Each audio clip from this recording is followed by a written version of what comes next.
오늘도 말씀 주셨습니까? 말씀 김은성입니다. 우리는 보통 힘든 일을 하거나 고통스러운 상황이 찾아오면 아이고 죽겠네 라는 소리를 낼 때가 있죠.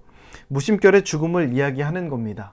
그런데 살다 보면 삶의 위기가 여러 번 찾아오게 됩니다. 그 위기의 내용과 모습은 사람마다 다 다를 수는 있지만 정말 감당하기 어려운 그런 시간들이 누구에게나 찾아올 때가 있습니다. 그런 극심한 고통과 고난 속에서 느끼게 되는 감정 중에 하나는 뭐냐면 바로 죽고 싶다라는 생각입니다. 극심한 고통 속에서 죽음밖에는 탈출구가 없는 것처럼 느껴질 때가 있다는 겁니다.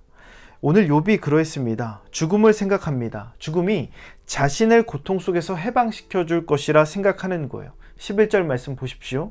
어찌하여 내가 태에 죽어 나오지 아니하였던가? 어찌하여 내 어머니가 해산할 때에 내가 숨지지 아니하였던가? 죽음을 이야기하면서 그때 죽었더라면 내가 이 고통을 느끼지 않았을 것이다 라고 이야기하고 있습니다. 죽음이 정말 고통을 끝낼 수 있을까요? 그렇지 않습니다. 20절 말씀 보십시오. 어찌하여 고난당하는 자에게 빛을 주셨으며 마음이 아픈 자에게 생명을 주셨는고? 하나님께서 고난당하는 자에게 빛을 주시고 생명을 주셨다라고 이야기합니다. 욥의 고백 속에는 하나님을 생명의 주로 인정하는 그런 믿음이 있었습니다. 죽음으로 고통을 끝낼 수 있는데 하나님을 믿기에, 하나님을 붙들기에 하나님이 빛과 생명을 주셔서 자신이 그렇게 하지 못한다라고 이야기합니다. 하나님이 그렇게 하셨다면, 하나님이 그렇게 주셨다면 분명한 이유가 있다는 겁니다. 그 이유가 무엇입니까? 고난과 고통은 죽음으로 해결할 수 없다는 것을 하나님께서 알려주시기 위함입니다. 죽음이 고통을 끝내줄 것이다 라는 그 생각은 죽으면 모든 것이 정지된다라고 생각하기 때문입니다. 모든 것이 끝이라고 생각하기 때문입니다. 그래서 스스로 죽음을 선택하는 사람들도 있습니다. 그러나 죽음이 끝이 아닙니다. 히브리서 9장 27절 말씀을 보면 한 번 죽는 것은 사람에게 정해진 것이요 그 후에는 심판이 있으리니, 죽음 이후에 심판이 있다고 분명히 말하고 있습니다. 믿음의 사람들은 이 사실을 알고 있어요. 기억합니다. 그래서 믿음의 사람들은 예수님의 이름을 붙드는 거죠. 예수님의 이름을 붙들기에 우리는 그 심판을 받지 않습니다. 예수님의 이름이 능력이 있는 이유가 무엇입니까? 예수님의 이름이 능력 있는 것은 죽음 때문이 아닙니다. 그 죽음을 이기시고 부활하셨기 때문입니다. 죽음이 능력이 아니죠. 죽음이 해결책이 아니죠. 부활이 능력이요, 부활이 해결책입니다. 그러기에 믿는 자들은 고통스러운 순간에 죽음을 묵상하는 것이 아니라 다시 살아날 것을, 그 죽음과 고통의 순간을 이겨낼 것을 묵상해야 된다라는 겁니다.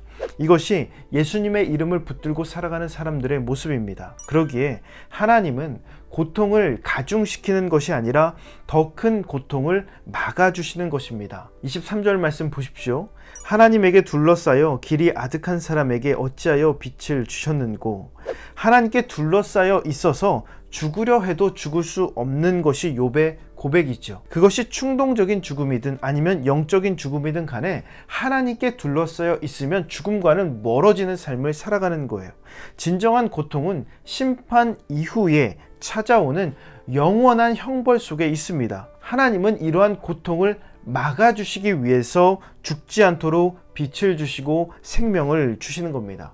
그러므로 우리는 고통 속에서 항상 믿음의 안전벨트를 착용해야 합니다. 안전벨트가 어떻죠? 갑갑합니다. 답답해요. 불편합니다. 우리의 몸을 쪼여오기도 합니다. 그러나 그것이 생명줄임을 알기에, 그것이 우리의 생명을 지켜주는 줄 알기에 우리가 안전벨트를 착용하는 것이죠. 믿음도 그렇습니다. 믿음도 그렇습니다. 죽음에서 우리를 지켜주는 안전벨트예요. 믿음의 사람들에게 고통 속에서도 죽지 않고 살 수 있는 힘이 된다는 겁니다. 소망이 되죠. 영원한 고통 속에서 우리를 지켜준다라는 것입니다. 고통의 시간을 겪고 계십니까? 고난의 시간을 보내고 있습니까? 죽음이 여러분을 유혹하고 있습니까? 한 가지만 기억하십시오. 죽음이 아무것도 해결해 주지 못합니다. 오직 예수 그리스도, 그분만이 우리의 유일한 안전벨트 되신다라는 겁니다. 오늘도 그 믿음을 가지고 주님의 이름으로 승리하는 저와 여러분 되시기를 주님의 이름으로 축원합니다. 몇 가지 묵상 질문 알려드립니다. 죽음을 떠올려 본 경험이 있습니까?